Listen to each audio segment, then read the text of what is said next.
A very good morning to you, and welcome to the Fixed Wing Guy channel with me, Stuart Lomas. I hope I find you well today. Not too well this end. Bad night last night, not a particularly good morning this morning, but you know, we all sort of carry on where something it can be diversionary, and that's what I do regarding my pain. Find something else to do, take your mind away from it.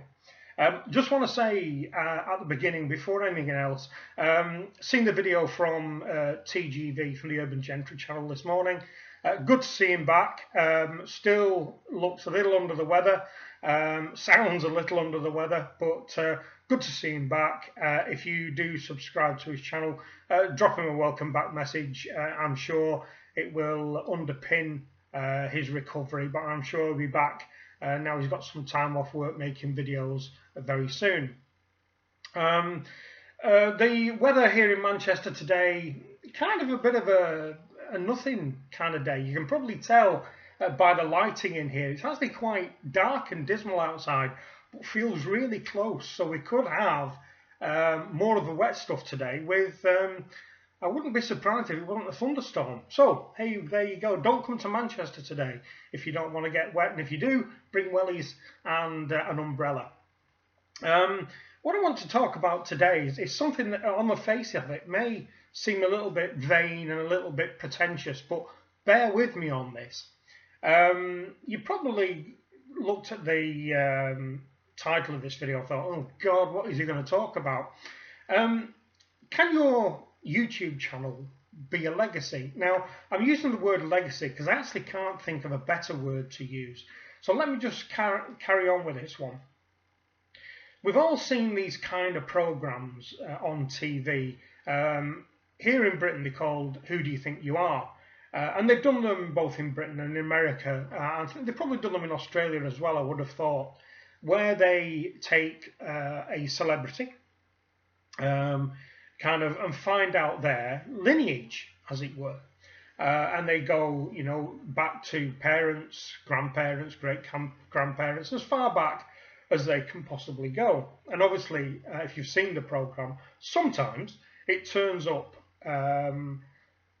some details about people that maybe you didn't want to learn.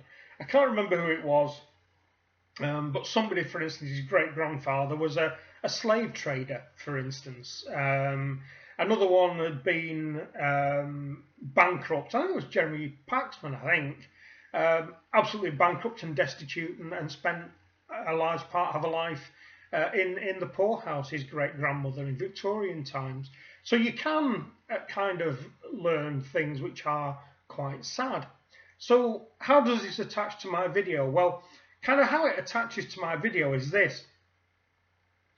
What I'm thinking is, you know, when I talk to my children and talk to them about my dad, grandparents, both paternal and maternal, we in this generation, kind of my generation, kind of don't seem to know a lot about our forebears.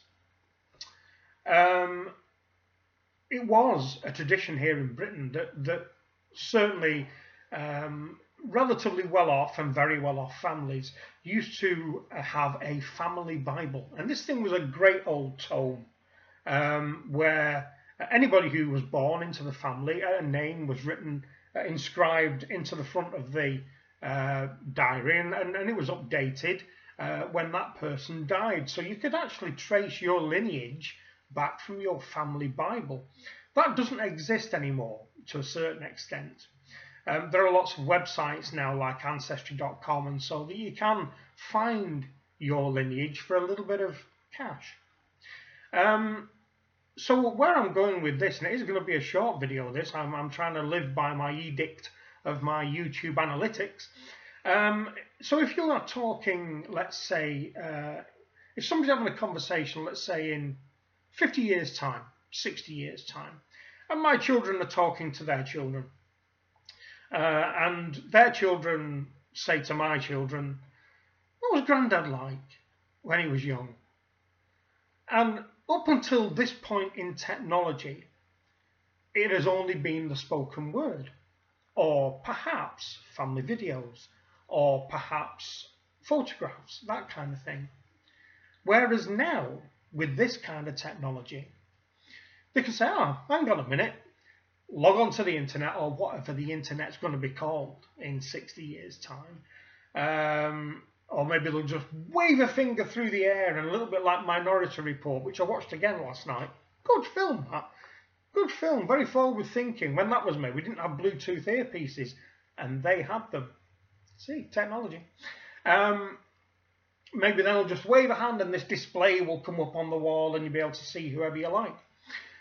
So anyway, back to the point. So my children will perhaps say to their children, hang on a minute, if you want to know what your granddad was like, log on to the internet, YouTube archives, lo and behold, there I am. And they will get a flavour from all the videos I've done,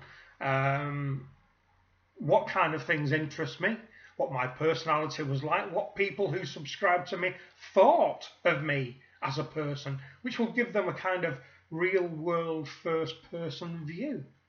So the question basically is, can YouTube be, for want of a better word, a legacy, a family legacy, a useful tool for generations to come?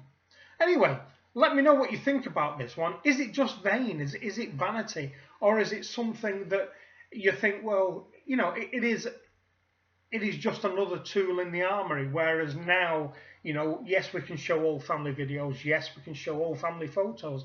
Is YouTube just a logical step from that? But live, it's a live thing, people talking, they can hear what you sound like on a one-to-one basis, just as if they were sat talking to you on your living room sofa. So that's it for this one. Thank you very much to my new subscribers that have come along overnight. I will, if I've not already, when you've watched this, be contacting you all with a little welcome note. Thank you very much indeed. It's very, very much appreciated. As always, great to chat to everybody in the comments section. I will be posting the web link to the watch price challenge that I did yesterday in the share your thoughts box at the top of that video page later today. So you'll be able to open that up, actually have a look at the watch, read the details for yourself and see what the price of that particular timepiece is, and see whether that changes your mind to the negative or the positive about that particular watch. So any questions, queries, suggestions, ideas about this nonsense, drop them down below. Any requests for any videos, as always, down below, and I shall speak to you later on. Bye bye.